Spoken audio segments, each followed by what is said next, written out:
लग्न खोटं नाहीये तर कायद्यानुसार खरं खुरं झालंय.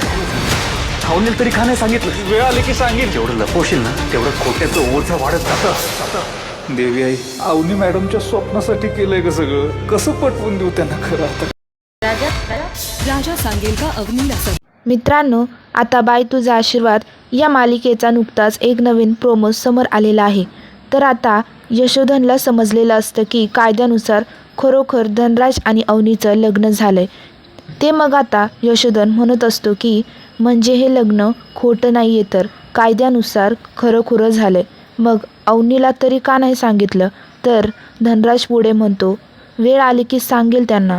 तर मग यशोधन त्याला म्हणतो जेवढं लपवशील ना तेवढं खोट्याचं ओझं वाढत जातं.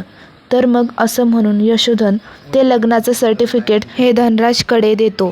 तर धनराज ते घेऊन अलीकडे येऊन मनातल्या मनात म्हणू लागतो की देवी आई, अवनी मॅडमच्या स्वप्नांसाठी केलंय ग हे सगळं. कसं पटवून देऊ त्यांना खरं? तर तेवढ्या धनराजच्या मागून अवनीही येते आणि राजा असं त्याला आवाज देते. मग तेव्हा धनराज थोडा घाबरून पुढे येतो कारण त्याच्या हातात ते खरं लग्नाचं सर्टिफिकेट असतं. तर मित्रांनो, तुम्हाला काय वाटतं? राजा सांगेल का अवनीला खरं सत्य? कॉमेंटमध्ये नक्कीच कळवा.